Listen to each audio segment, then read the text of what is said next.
Yang pertama, kalau bicara tentang kebiadaban, kezaliman, kejahatan, saat Nabi kita diputus, bukan di Arab saja yang zalim, saudara. Bukan di Arab saja yang jahiliyah, bukan di Arab saja yang biadab dan jahat, bukan. Mari kita mulai di negeri Persia, di negeri Iran. Ketika itu, saudara, seorang ayah manakala boleh menikahi putri kandungnya sendiri, itu merupakan kebanggaan di tengah-tengah masyarakat, saudara. Ini kezaliman, ini kejahatan, sejahat-jahatnya Arab, sejelek-jeleknya Arab, segolim-golimnya Arab. Tidak ada bangsa Arab yang seorang ayah menikahi putri kandungnya sendiri, tidak ada. Ini kalau kita ingin bicara kezaliman, kalau kita ingin bicara kejahatan, bukan Arab saja di sana itu yang jahat, saudara. Di mana-mana negeri zalim, jahat, jahiliyah. Sekarang kita tengok mari ke Cina. Ada apa di Cina? Di zaman itu, saudara, itu raja-raja di Cina karena khawatir para penjaga-penjaga istana berbuat selingkuh atau mengganggu istri-istri mereka atau putri-putri mereka, maka penjaga-penjaga istana dikebiri. Kalau orang Indonesia bilang, kalau orang Malaysia bilang dikasih, sudah. Jadi kalau seorang laki-laki sudah dikasih, sudah dikebiri, sehingga dia tidak punya syahwat lagi, maka raja-raja merasa aman kalau istrinya tidak akan diganggu, sudah. Ini biadab, ini jahat, ini kejam, ini zalim. Manusia dikasih, sudah. Manusia dikebiri. Sejahat-jahatnya orang Arab, segolim-golimnya orang Arab di zaman Nabi, saudara, tidak ada orang Arab yang melebihi manusia. Tidak ada orang Arab yang mengasihi manusia, saudara. Jadi kalau bicara biadab, seluruh dunia biadab ketika itu, sudah. Baik, mari sekarang kita lihat di Romawi, di Eropa, Yunani, Athena. Apa yang terjadi di zaman itu, sudah? Di sana manusia diadu-tarungkan. Gladiator. Sudah, hamba dengan hamba diadu untuk saling bunuh. Hamba dengan hamba, saudara, dibawa ke satu stadion, bangsawan-bangsawan menonton. Begitu satu hamba dibunuh, mati seorang abid, sudah, seorang hamba sahaya, maka anak-anak bangsawan, orang-orang kaya yang menonton akan bertepuk tangan, senang melihat manusia bunuh manusia. Tidak sampai di situ, bahkan orang-orang kaya ketika itu, putra-putra mereka pada saat melatih diri bagaimana untuk bisa memanah dengan baik, hamba-hamba sahaya dijadikan sasaran, saudara. Hamba sahaya diminta untuk lari, kemudian anak-anak orang kaya dengan berkuda mereka kejar hamba sahaya itu dipanai sampai mati, saudara. Sejahat-jahatnya orang Arab, sejelek-jeleknya orang Arab, tidak ada hamba sahaya diadu-adu, dijadikan sebagai sasaran empuk untuk latihan memanah, tidak ada. Baik, sekarang kita lihat di Afrika. Di zaman itu, sudah ada apa di Afrika? Manusia masih makan daging manusia. Jangan kita cerita di Afrika, di Indonesia, di beberapa tempat bagian pedalaman, pegunungan, sudah masih dijumpai manusia makan daging manusia di zaman sekarang ini, sudah. Ini juga kezaliman, ini jahiliyah, ini kejahatan, ini kebiadaban. Sejelek-jeleknya orang Arab, sejahat-jahatnya orang Arab, tidak ada orang Arab manusia makan daging manusia. Nah, jadi artinya saya hanya ingin menekankan betul Nabi diutus oleh Allah ke atas muka bumi karena bumi sudah jahiliyah, seluruh dunia sudah banyak kebiadaban, kezaliman, itu benar, saudara. Tapi kenapa diutus di tengah bangsa Arab dulu? Kenapa dilahirkan di kota Mekah? Karena dijawab, karena Arab yang paling biadab, karena Arab yang paling jahat, karena Arab yang paling zalim. Hak burhanakum in kuntum shadiqin. Tunjukkan dulu bukti. Enggak boleh kita seenaknya untuk mengambil satu kesimpulan, saudara. Kumpulkan dulu bukti-bukti kezaliman di zaman itu, baru kita membuat analisa, kita membuat komparasi, kita membuat perbandingan, baru kita boleh untuk mengambil kesimpulan, saudara. Menjadi tidak ilmiah kalau seseorang seenaknya mengatakan Arab yang paling zalim tanpa bukti, Arab yang paling jahat tanpa dalil, Arab yang paling biadab tanpa argumentasi yang bisa dipertanggungjawabkan. Nah, ini yang ingin kita luruskan, saudara. Ya, bangsa Arab memang biadab, betul, betul. Bagaimana tidak biadab? Di tengah-tengah mereka mereka ada waktu banat mengubur hidup-hidup anak perempuan. Anak perempuan masih kecil dikubur hidup-hidup. Waktu banat itu kebiadaban, tidak kita pungkiri. Arab saat itu betul biadab, Persia biadab, Romawi biadab, Cina biadab, Afrika biadab, Indonesia biadab, di sana itu sudah.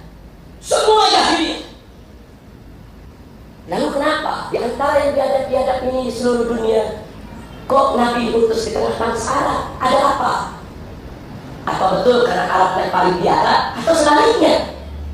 Jangan-jangan justru Arab memiliki suatu rahasia yang harus kita teliti dan kita cermati, saudara. Tidak dengan mudah untuk kita menuduh Arab yang paling biadab. Itu yang pertama yang mesti kita tekankan. Dari kebiadaban bukan hanya milik bangsa Arab, seluruh bangsa ketika itu biadab, saudara. Jahiliyah alamiyah. Yang kedua, tolong dicatat, bangsa Arab dengan tradisi waktu banat memang biadab. Tapi jangan ada yang berpikir kalau semua orang Arab mengubur hidup anak perempuannya. Tidak, saudara.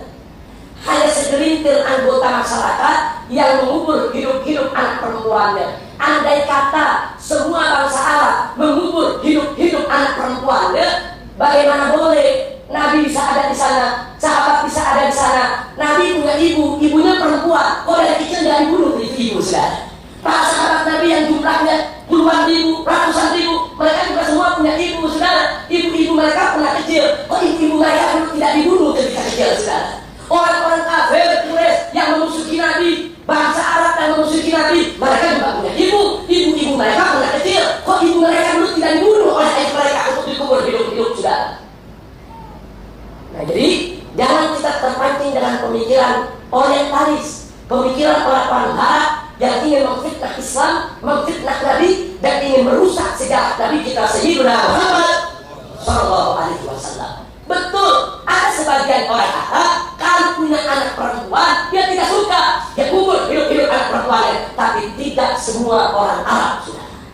Bahkan kebanyakan bangsa Arab dia tidak mengubur hidup-hidup anak perempuannya. Tapi tetap saja bangsa Arab disebut biadab, sebab walaupun mereka tidak mengubur hidup-hidup anak perempuan mereka, tapi kalau ada anggota masyarakat yang mengubur hidup-hidup anak perempuannya, mereka anggap itu bukan kejahatan, mereka anggap itu bukan kriminal, mereka anggap itu bukan satu kezaliman, mereka anggap itu tradisi adat istiadat yang mesti dihormati dan dihargai. Disinilah kebiadaban bangsa Arab, saudara. Itulah sebabnya Nabi diutus oleh Allah baik di tengah bangsa Arab maupun ke tengah seluruh umat manusia untuk menghapuskan segala kezaliman, menghapuskan segala kebiadaban, menghapuskan segala ketidakadilan, menghapuskan segala bentuk kejahatan, penindasan. Itulah makanya Allah dengan tegas menyatakan kepada Nabi, "Wa ma arsalnaka illa rahmatan lil alamin." Nabi menjadi rahmat untuk semesta alam. Nabi membawa syariat yang penuh rahmat, syariat yang menolak segala bentuk kezaliman, kejahatan, kebiadaban, syariat yang mengangkat manusia ke posisi yang begitu mulia, terhormat, memiliki harkat dan martabat, saudara. Alhamdulillah. Itu yang kedua yang ingin saya garis bawahi. Nah, sekarang yang ketiga. Jadi kenapa Nabi diutus di tengah bangsa Arab? Kalau di mana-mana dia ada. Kenapa harus di tengah bangsa Arab? Ada rahasia apa? Kalau memang Arab itu bukan yang paling biada. Jawabnya, yuk mari kita tengok hadis Nabi, saudara.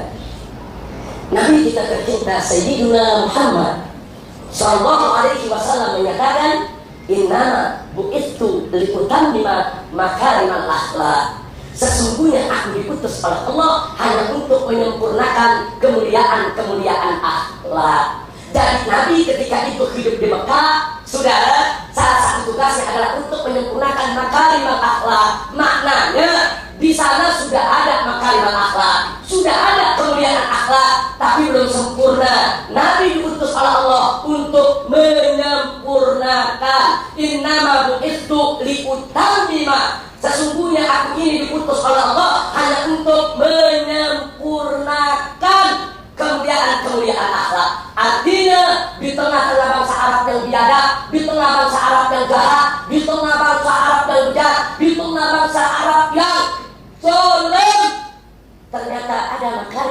akhlak, ada kemuliaan akhlak yang tetap terjaga, saudara. Apa di antaranya? Satu, ahlul jud wal karam. Ternyata bangsa Arab itu sudah dikenal sebagai bangsa yang dermawan. Kalau ada tamu dari mana tempat datang ke satu suku, jangan coba-coba ada suku lain mengganggu tamunya, saudara. Bangsa Arab dulu siap perang, siap mati untuk membela kehormatan tamunya. Itu terkenal di seluruh negeri, saudara. Itu akhlak mulia, akhlak bagus, membela kehormatan tamu, memuliakan tamu. Nggak sampai di situ. Ini yang orang lupa, saudara. Ternyata bangsa Arab itu ahlul wafa. Orang-orang yang dikenal kan sudah percaya kepada sesuatu, dia akan setia. Oh, ada orang mengatakan begini, Habib, bangsa Arab itu paling biadab karena di dalam Al-Quran Allah menyatakan al-a'rabu asyaddu kufran wa nifaqan. Orang Arab itu kafirnya dan nifaknya paling keras. Ini ayat dalam surat At-Taubah ayat 97. Jadi dalam ayat itu disebut al-a'rabu asyaddu kufran wa nifaqan. Ini dijadikan dalil untuk mengatakan kuliah dalam Quran disebut tuh orang Arab paling keras nifaknya, paling keras kafirnya. Saudara, kalau baca surat At-Taubah ayat 97, baca juga ayat berikutnya 98-nya, baca juga ayat 99-nya. Allah nyatakan di ayat 99, wa minal a'rab mayu'minu billahi wal yawmil akhir. Dan orang-orang Arab tadi yang akalnya keras kafir dan nifaknya, di antara mereka juga ada orang-orang yang beriman kepada Allah dan hari akhir. Jadi Arab itu dikenal ahlul wafa. Dia kalau sudah kafir memang keras kafirnya, tapi kalau dia sudah beriman sulit dicari tandingannya, saudara. Makanya tadi kita lihat Allah Maha tahu bahwa Nabi yang terakhir ini nanti diutus, saudara, itu perlu didampingi dengan manusia-manusia yang siap mengorbankan harta benda nyawa.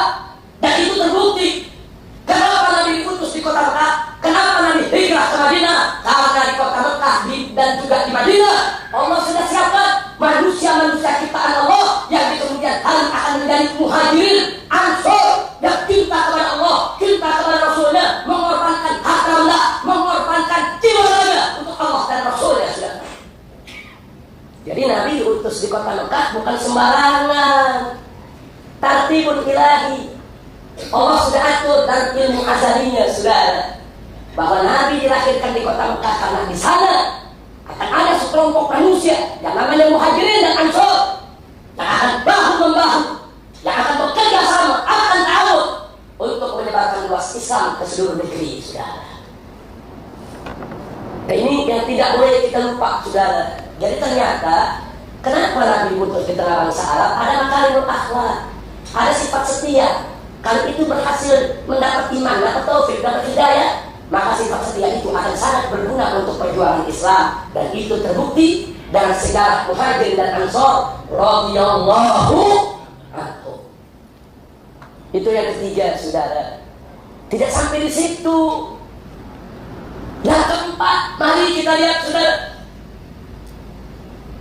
Yang keempat yang tidak boleh kita lupa, jauh sebelum Nabi dilahirkan, Allah Maha tahu kalau Nabi akan dilahirkan berasal dari sulbi Nabi Ibrahim alaihissalam yang kemudian menurun kepada Nabi Ismail alaihissalam. Sebelum Nabi Muhammad SAW dilahirkan, Allah sudah perintahkan Nabi Ibrahim bahwa Nabi Ismail ke kota Mekah. Ketika itu masih tandus, tidak ada penduduk. Tidak ada penduduk, masih tandus, tidak ada perumahan, tidak ada perkebunan. Allah perintahkan kepada Nabi Ibrahim alaihissalam untuk meninggalkan putranya yang bernama Ismail alaihissalam bersama ibundanya yaitu Siti Hajar alaihissalam. Kenapa harus ditinggalkan di kota Mekah? Karena Allah Maha tahu dari sulbi orang inilah akan lahir Nabi penutup para nabi, sudah. Jadi kenapa Nabi Ismail dilepaskan di Mekah? Kenapa bukan di Afrika? Kenapa Nabi Musa tidak Allah perintahkan bahwa saja itu Nabi Ibrahim alaihissalam? Kenapa Allah tidak perintahkan bahwa itu Ismail lepas saja di India, lepas saja di Cina, lepas saja di Romawi? Tidak, Allah perintahkan lepaskan di Mekah. Sudah. Ada apa? Ada tartibul ilahi. Ini bukan peristiwa kebenaran, ini bukan peristiwa kebetulan, peristiwa yang sudah diatur sedemikian rupa oleh kekuasaan Allah Subhanahu wa Ta'ala. Itu yang keempat, saudara. Yang kelima, jangan lupa bahwa di kota Mekah itulah Allah perintahkan Nabi Ibrahim dan Nabi Ismail untuk mendirikan Al-Ka'bah yang Allah katakan dalam Al-Quran, awwal baitin wudi'a lin-nas. Rumah Allah pertama yang diletakkan dibangun untuk umat manusia. Jadi sebelum Nabi Muhammad lahir di kota Mekah, Allah sudah siapkan, saudara. Datuknya Nabi Ismail ada di sana, Ka'bah didirikan di sana. Ini semua merupakan persiapan untuk menyambut Nabi akhir zaman, saudara. Jadi bukan sembarangan. Bukan Nabi itu diutus di kota Mekah. Oh, ini karena banyak yang dolim. Oh, ini dunia dolim semua. Yang paling dolim di sini, ya udah Nabi taruh situ aja. Enggak begitu, saudara. Allah sudah atur dari jauh-jauh hari, tertibun ilahi. Baik, yang selanjutnya tidak sampai di situ, saudara. Di sana itu ada dua kekuatan dunia yang tidak pernah damai, selalu bertempur, menguasai semua wilayah di Timur Tengah. Kekaisaran Romawi dan Kekaisaran Persia. Hampir tidak ada sejengkal pun tanah di Afrika dan di Jazirah Arabia kecuali dikuasai oleh Kekaisaran Romawi atau dikuasai oleh Kekaisaran Persia. Tapi menarik, ada satu tempat yang Kaisar Persia nggak mengambil, yang Kaisar Romawi nggak mengambil. Tempat yang mana? Itulah Mekah, sudah. Persia tidak mengambil. Mekah dianggap ini gurun, tandus, tidak ada hasil, tidak ada manfaat. Kaisar Persia tidak mengambil. Begitu juga Kaisar Romawi, sehingga kota Mekah dan sekitarnya di zaman itu terlepas dari kekuatan politik, saudara. Tidak ada kekuatan politik yang berkuasa. Yang ada adalah kekuatan family, kekuatan kekeluargaan. Bani Hashim punya pemimpin Abdul Muthalib. Bani Abdul Muthalib juga punya pemimpin dari tokoh family-nya, saudara. Masing-masing suku di sana Qabilah semua punya pemimpin masing-masing. Segala sesuatu mereka selesaikan dengan jalan musyawarah antara kepala-kepala keluarga, kepala-kepala family yang ada, saudara. Tidak ada lain. Tidak ada kekuatan politik yang berkuasa di sana. Berbeza dengan di Persia. Ada kerajaan, ada kekaisaran. Bahkan ada anak kaisar ingin jadi kaisar, dibunuh ayahnya. Terjadi pergulakan politik, saling bunuh, saling menjatuhkan untuk merebut kekuasaan. Dan itu tidak terjadi di kota Mekah, saudara. Lalu apa manfaatnya? Apa hikmahnya? Hikmahnya, saudara, andai kata Nabi Muhammad SAW dilahirkan di Persia atau dilahirkan di Romania, maka nanti ada musuh-musuh Islam mengatakan, oh, agama Islam yang dibawa oleh Nabi itu hanya merupakan hasil kegiatan politik. Muhammad itu hanya merupakan produk politik, politik kekaisaran Persia atau politik kekaisaran Romawi, saudara. Andai kata Nabi dilahirkan di Romawi atau di Persia, akan ada nanti orang mengatakan Islam itu produk politik, Islam itu hanya merupakan rekayasa politik. Tapi dengan Nabi dilahirkan di kota Mekah, lepas dari kekuatan politik Romawi, lepas dari kekuatan politik Persia, sampai hari ini tidak ada seorang pun yang boleh mengatakan Islam lahir dari politik. Tidak ada. Dan Allah sudah jaga, ini Mekah dijaga betul oleh Allah. Dari kekuasaan politik yang ada, kenapa Allah jaga? Karena disitulah akan ada Nabi terakhir Allah putus, saudara. Yang berikutnya,